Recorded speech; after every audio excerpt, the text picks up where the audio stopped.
ज़िंदगी जीने के दो ही तरीके होते हैं, एक जो हो रहा है होने दो और बर्दाश्त करते जाओ, या फिर जिम्मेदारी उठाओ उसे बदलने की। अगर आपके अंदर है कुछ कर दिखाने का जज्बा तो पीछे हटने से अच्छा है उसके बारे में विचार करें। तो इसी के साथ आज का व्लॉग स्टार्ट करते हैं। ये व्लॉग 21 फरवरी का है। यहाँ पे सुबह सुबह मैंने जो नया ऑयल बॉटल ख़रीदा था ना, उसको मैं यहाँ पे एक दिन पहले वॉश कर लिया था और उसके बाद वॉश करके उसको सुखा लिया था ताकि वो अच्छे से सूख जाए। और सूखने के बाद मैं यहाँ पे उसमें ऑयल भर रही हूँ। देखिए कितना सुंदर लग रहा है। यहाँ पे एक में मैंने भर दिया है सरसों तेल और एक में मैंने भर दिया है सनफ्लावर ऑयल, और दोनों को अच्छा से पोंछ के और उसमें रख दिया था। और इतना सुंदर लग रहा था ना वो कॉर्नर मेरा किचन का, एकदम अलग ही उसमें चार चांद लग गया था। तो मैं आपको दिखाती हूँ। इस तरह से मैंने यहाँ पे दोनों को रख दिया और सजा दिया था उसी एरिया में। और उसके बाद मैं लग गई खाना बनाने में। तो आज बन रहा है दाल चावल, सब्ज़ी में है आलू गोभी की सब्ज़ी, और आलू गोभी को मैं यहाँ पे बॉईल कर रही हूँ। आजकल ये क्या बोलते हैं, सीजनल फ्रूट खूब आया हुआ है। सपोटा और क्या नाम है, सपोटा और चीकू जिसको बोलते हैं वो, और साथ में अमरूद। तो सीजनल फल खाते रहिए, अच्छा रहेगा। जो भी सीज़न में आता है स्पेशली, तो उसमें कुछ उस सीज़न का मतलब बोलते हैं ना कि उस हिसाब से उसमें विटामिन्स और कुछ रहता है। भी सीज़न चेंज हो रहा है, जैसे ठंडा से गर्मी आ रहा है, तो ये सब खाना चाहिए सीजनल फ्रूट बेसिकली। तो इसीलिए मतलब बहुत मायने होता है इनका, तो कोशिश करें कि खाएं। तो मैंने तो अपने लिए काट लिया है एक प्लेट चीकू और क्या बोलते हैं अमरूद। आप लोगों की तरफ क्या बोलते हैं बताइएगा। बहुत लोग पियारा भी बोलता है, यहाँ पे पता नहीं क्या नाम है, बट ठीक है। और यहाँ पे मैंने सबसे पहले सरसों तेल डाला और उसके बाद आलू और गोभी को मैं फ्राई करूँगी। तो यहाँ पे साइड में आप देख सकते हैं कि मैंने प्याज वगैरह कट करके रख लिया है। तो यहाँ पे मैंने न्यू ऑयल बॉटल यूज़ किया है। काफ़ी इजी है, काफ़ी हैंडी है, मैं कह सकती हूँ। अभी तक मैंने 2-3 बार इसको यूज़ कर दिया है, 3-4 बार एक्चुअली यूज़ हो चुका है। तो काफ़ी अच्छा इसका मुझे लगा। मतलब मैं रिव्यू दे सकती हूँ। इसमें अच्छा ऑयल बॉटल है, ज़्यादा लीकेज भी नहीं है, तो आराम से आप यूज़ कर सकते हैं अगर किसी को लेना है तो। और देखने में भी काफ़ी सुंदर लगता है, एकदम डिस्प्ले में आप लगा सकते हैं। जैसे मैंने अपने किचन के सामने वाले एरिया में रखा है। तो यहाँ पे मैंने आलू गोभी डाला तो उसमें थोड़ा सा पानी था और मेरे हाथ में छिटक के लग गया, और हल्का सा मुझे थोड़ा सा बोलते हैं ना उसका लग गया। तो खैर ये सब तो होते रहता है किचन में। तो यहाँ पे मैंने एक तरफ दाल तो बन गया था, उसमें तड़का लगा रही थी, एक तरफ बन रहा है मेरा आलू गोभी फ्राई हो रहा है। तो एक साथ 2-3 काम चलते रहता है। तो यहाँ पे दाल को तड़का लगाएंगे। तो मैं तड़का में सिर्फ घी में जीरा डालती हूँ, ज़्यादा कुछ नहीं, क्योंकि मिर्ची वाला मेरा बेटा नहीं खाएगा और उसको दाल बहुत पसंद है। तो इसलिए मैं रिस्क नहीं लेती हूँ, क्योंकि कम से कम वो 1 कटोरी दाल पीता है। तो इसीलिए बच्चों के हिसाब से कभी कभी करना पड़ता है। तो यहाँ पे बस सरसों तेल में मैंने जीरा डाला, मिर्ची डाला और प्याज डाला, और उसको भूनेंगे अच्छे से। कुछ देर तक भूनना है। उसमें बेसिक मसाला डाला था मैंने, लहसुन, अदरक, मिर्ची, धनिया और हल्का गरम मसाला, और थोड़ा सा मैंने डाला था किचन किंग मसाला बाद में। और उसके बाद यहाँ पे जब पूरी तरह से प्याज पक जाता है ना, पक जाने के बाद इसमें मैंने डाल दिया था आलू गोभी जो फ्राई किया था, और हल्का थोड़ा देर उसको ऐसे ही बिना ग्रेवी मतलब बिना पानी डाले उसको पकाएंगे, ताकि मसाला पूरा है ना आलू गोभी में मिक्स हो जाए। तो यहाँ पे बस वही सब चल रहा है। और आप लोग का दिन कैसा जा रहा है, आप लोग का दिन कैसा बीत रहा है, आपको व्लॉग पसंद आ रहा है कि नहीं, और पसंद आ रहा है तो एक लाइक कर दीजिए। तो मैं हमेशा कहती हूँ कि लाइक करना बिल्कुल फ्री है, सब्सक्राइब करना बिल्कुल फ्री है। तो बिल्कुल प्लीज़ अगर पसंद आता है तो प्लीज़ ज़रूर लाइक कर दें, शेयर सब्सक्राइब कर ले, कमेंट करें कहाँ से देख रहे हैं, कैसा लग रहा है आपको व्लॉग, क्या चेंजेस चाहिए आपको मेरे व्लॉग में। तो और साथ ही साथ देखिए एक और चीज़ मैं यहाँ बोलना चाहूँगी, खाना बनाते बनाते ही मैं यहाँ पे क्लीनिंग करती रहती हूँ, ताकि जो भी गंदगी है वो साथ ही साथ क्लीन होते जाए, और एक साथ बाद में करने से अच्छा है कि साथ साथ करते जाए। तो यहाँ पे लास्ट में मैंने डाल दिया था धनिया पत्ता, और फिर हम लोग चले गए थे बाहर, कुछ सामान लेना था जिसको आप आगे ब्लॉग में देखेंगे वो क्या लिया है मैंने और क्यों गई थी मैं लाने। तो यहाँ पे बस हम चले बीच में, बीच का टाइम निकाल के, चूँकि मेरे हस्बैंड का ऑफिस था, और यहाँ पे मेरे साथ एक गड़बड़ हो गया। मैं यहाँ पे देखिए वीडियो शूट कर रही हूँ और मेरा जो वॉइस है वही नहीं आया, और यहाँ पे मैं आपको दिखाना चाह रही हूँ कि मैं ये लेके आई हूँ और ये ऑर्गेनाइज़र्स बनाऊँगी इससे, तो इसीलिए हम लोग दौड़ के गए थे। ये दौड़ के गए थे मतलब कि मैंने सोचा कि चलो आज ही बना लेते हैं। तो यहाँ पे मैं वो बोलते हैं ना कलर पेपर, वो क्या बोलते हैं उसको, डेकोरेटिव पेपर्स होता है, गिफ्ट रैप होता है, वो लेके आई हूँ। और मेरे पास बहुत सारा कार्डबोर्ड जमा था, तो मैंने आज सोच लिया था कि मैं अपने हस्बैंड का वार्डरोब को पूरा ऑर्गेनाइज़ करूँगी, कार्डबोर्ड के ऑर्गेनाइज़र्स बनाऊँगी। तो इसीलिए मैं यहाँ पे जाके फटाफट लेके आ गई, ताकि मैं इसको बनाने के बाद ऑर्गेनाइज़ करके भी आपको दिखा दूँ कि मैंने किस तरह से ऑर्गेनाइज़ किया है, पहले का क्या स्थिति था कबर्ड का और अब कितना अच्छा स्थिति है इस ऑर्गेनाइज़र्स को लेके बनाने के बाद। तो ऑर्गेनाइज़र्स देखिए बाहर बाजार में भी बहुत मिलता है, लेकिन मुझे क्या दिक्कत है ना कि वो इतना महंगा रहता है ना कि आप 1-2 लीजिएगा तो नहीं होगा, आपको मिनिमम 5, 6, 7, 8 ऐसे यूज़ होता है, तो आप कितना खर्च करिएगा। तो मेरे हिसाब से आप घर में ही बनाइए और घर के सामान से ही उसको बना के और रखिए, तो आपको ज़्यादा सुकून मिलेगा, ज़्यादा अच्छा लगेगा। तो यहाँ पे मुझे ये मैं 6 पीस लेके आई थी, 6 गिफ्ट पेपर, तो मुझे 120 रुपये का पड़ा, 20 रुपये का एक था, तो 120 रुपये में मेरा ये जो पूरा ऑर्गेनाइज़र है वो रेडी हो गया। और जो कार्डबोर्ड्स है वो तो कुछ ना कुछ मंगवाते हैं या कुछ शॉपिंग करते हैं ऑनलाइन, तो उसमें देता है, तो मैं उसको रख देती हूँ। तो यही सोच के कि उसका कुछ बनाऊँगी। तो यहाँ पर इसी तरह आप भी कर सकते हैं, घर के सामान से ही अपना ऑर्गेनाइजर्स बना सकते हैं, जो कि काफ़ी इजी होता है और काफ़ी यूज़फुल होता है। तो आप कोई चीज़ अगर अपने हाथ से बनाते हैं ना, तो उसका वैल्यू ज़्यादा होता है रादर देन आप बाहर से खरीदते हैं। जो चीज़ आप बाहर से खरीदते हैं, जो चीज़ आप नहीं बना सकते हैं, नहीं हो पाता है, वो आप खरीद सकते हैं, बट जो चीज़ आप बना सकते हैं, ट्राई कर सकते हैं, तो ज़रूर ट्राई करिए और ट्राई करके बना के देखिए, काफ़ी अच्छा लगेगा।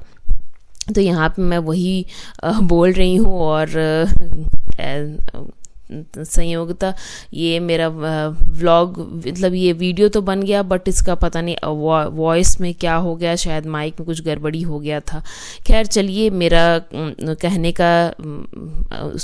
का यही था कि यहाँ पे मैंने ऑर्गेनाइज़र्स के लिए लेके आई गिफ्ट रैप, और उसके बाद मैं फटाफट देखिए इसको यहाँ पे पैक कर दी हूँ। जो भी मेरे पास कार्डबोर्ड था उसको मैंने अच्छे से गिफ्ट पेपर से रैप कर दिया था और चारों ऑर्गेनाइजर्स बना लिया था। उसके बाद मैं चली वार्डरोब ऑर्गेनाइज़ करने।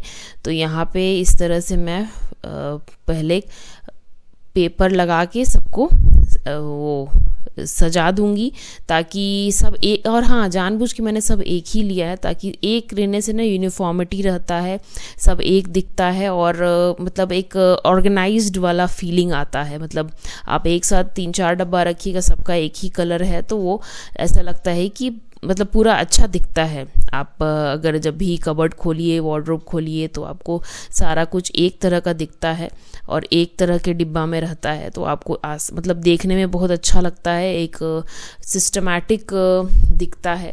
तो इसीलिए मैंने जानबूझ के सारा सेम कलर का लिया, और यहाँ पे वही इसको कवर कर रही हूँ।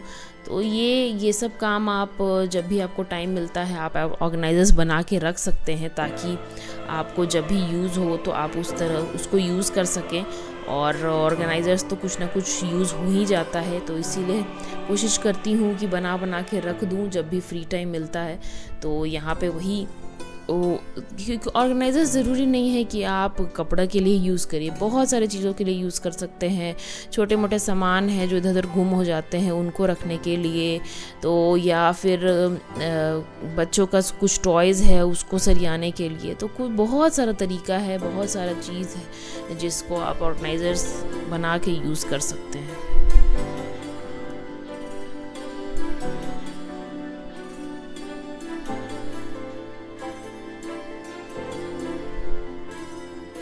फाइनली मेरा चारों बॉक्स रेडी है। ये मैंने इसको कवर कर लिया है अच्छा से अंदर में भी, और 4 बॉक्स रेडी किया है, 2 ये, 1 3 और ये 4, तो टोटल 4 बॉक्स मैंने रेडी किया है। फाइनली सारा इसको एक एक को कवर कर, फिलहाल आप इस कबर्ड का हालत देख सकते हैं। ये यहाँ पे पूरा इस तरह से यहाँ पे ऐसे फैला हुआ है, तो इसको ऑर्गेनाइज करेंगे और इसको अरेंज करेंगे। ये सब जो मैंने ऑर्गेनाइजर्स बनाया है ना, इसमें डालेंगे। सबसे पहले सारा खाली कर लेते हैं।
पूरा जो मेकओवर बोल रहे हैं ऑर्गेनाइजेशन होता है वो हो चुका है।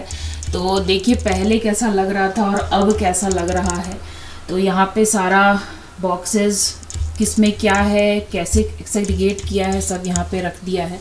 तो ये जो कि हार्डली यूज़ होता है कभी, ये कोट वगैरह है, शायद साल में या 2 साल में एक बार यूज़ होता है।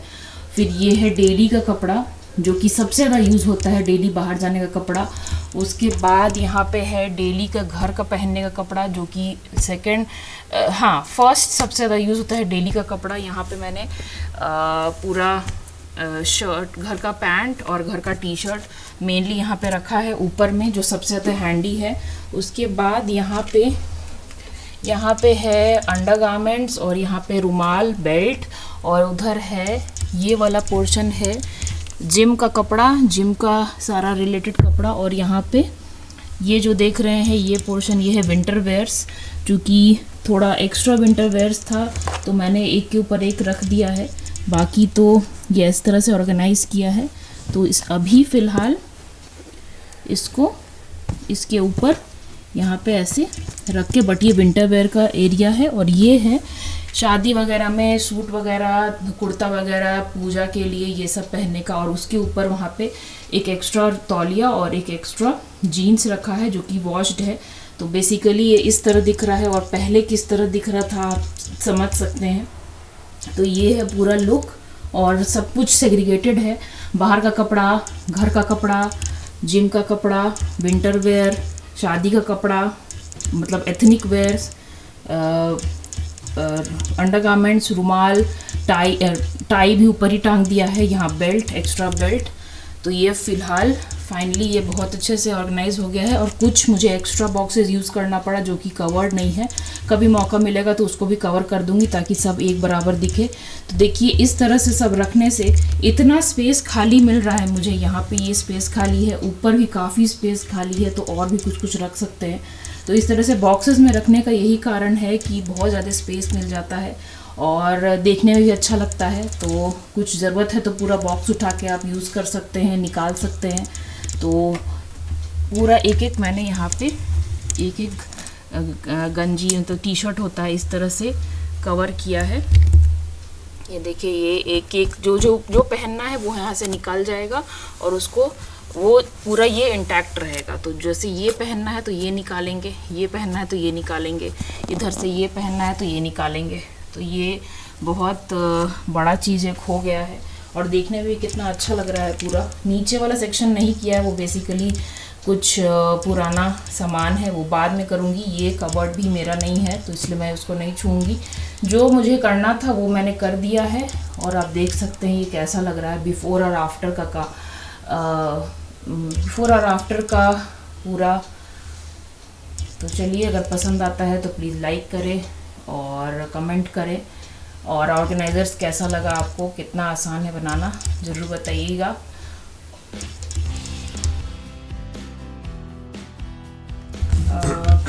क्लीनिंग जब भी कभी भी वार्डरोब क्लीन करते हैं तो कुछ ना कुछ वैसा कपड़ा निकलता है जो डोनेट करने वाला रहता है। तो यहाँ पे इतना सारा कपड़ा निकला है जो कि जिसका मतलब इतना ऑलमोस्ट इतना कपड़ा है जो कि नहीं पहना जाता है। और काला हो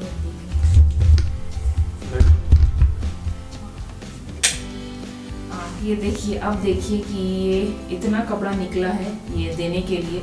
और मैंने जब अपना वार्डरोब ऑर्गेनाइज़ किया था तो उसमें से ही बहुत सारा निकला है। तो अब मैं सोच रही हूँ दोनों को मिला के जाऊँगी एक बार देने। ये सब पुराना शर्ट्स वगैरह है, बहुत सारा जीन्स है जो नहीं पहनना चाहता है, बहुत सारा है ऐसा कपड़ा जो नहीं यूज़ होता है। तो वो रख के कोई यूज़ नहीं है, इसलिए किसी को दे दें, बांट दें, डोनेट कर दें ताकि दूसरे का भला हो जाए। तो एक ऑर्गेनाइजेशन से देखिए कितना सारा सामान निकला है यहाँ पे। उसके बाद मैं आ गई ऑर्गेनाइजेशन सब काम करने के बाद मैं शाम का नाश्ता बनाने लगी थी। शाम के नाश्ता में एक तरफ दूध बॉईल कर रही थी और साथ ही साथ चूड़ा फ्राई कर रही थी, ताकि जो मिक्सचर है ना उसमें मैं चूड़ा मिक्स करके अच्छा से वो स्नैक्स प्रिपेयर कर सकूँ। तो यहाँ पे वही शाम का टाइम है और यहाँ पे चूड़ा फ्राई हो रहा है और साथ ही साथ दूध बॉईल कर रही हूँ। उसके बाद मैं चली गई थी नीचे वॉक करने, और वॉक करते करते मुझे मेरी नज़र पड़ी चांद पे, तो देखिए इतना सुंदर लग रहा था। चांद और बादल लुका छुपी खेल रहा था और मैं वॉक कर रही थी। तो बस इस थोड़ा देर वॉक किया और उसके बाद घर लौटने के बाद शौर्य का जो भी होमवर्क वगैरह था उसको वो करवाया। हालांकि वो खुद ही कर लेता है, बट हाँ मैं चेक करती हूँ। तो यहाँ पे देखिए वो अपना होमवर्क कर रहा है और काफ़ी अच्छी तरीके से कर लेता है अपना होमवर्क। तो यहाँ पे ये मिसिंग लेटर्स का होमवर्क था और वो अपना कर रहा था और मैं चेक भी कर रही थी। और साथ ही साथ कन्नड़ा का भी कुछ राइटिंग था, वो भी मैं देख रही थी और मैं भी सीख रही थी। तो अच्छा लगता है, वो मुझे सिखा रहा था कि इस तरह से लिखना है, कैसे लिखना है। तो ज़रूरी नहीं है कि हम ही बच्चों को सिखाएं, बच्चों से हम भी कुछ सीख सकते हैं। क्योंकि उसके स्कूल में पढ़ाई हो रहा है तो उसको टीचर किस तरह से पढ़ा रही है वो एक टीचर ही समझा सकती है। हमें तो बस देख के कॉपी कर सकते हैं, बट किस तरह से लिखना है वो टीचर ही बता सकती है।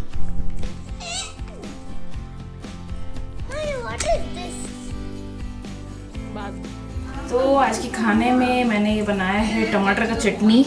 तो ये टमाटर का चटनी बहुत मुझे पसंद है। इसको पहले आग में भून के इसमें नमक, सरसों तेल और मिर्ची, काफ़ी टेस्टी लगता है। और सुबह जो गोभी बनाया था वो है रोटी और अंडा। तो ये है आज का डिनर और स्पेशल है आज का चटनी। तो चलिए हमारा खाना यही हो रहा है और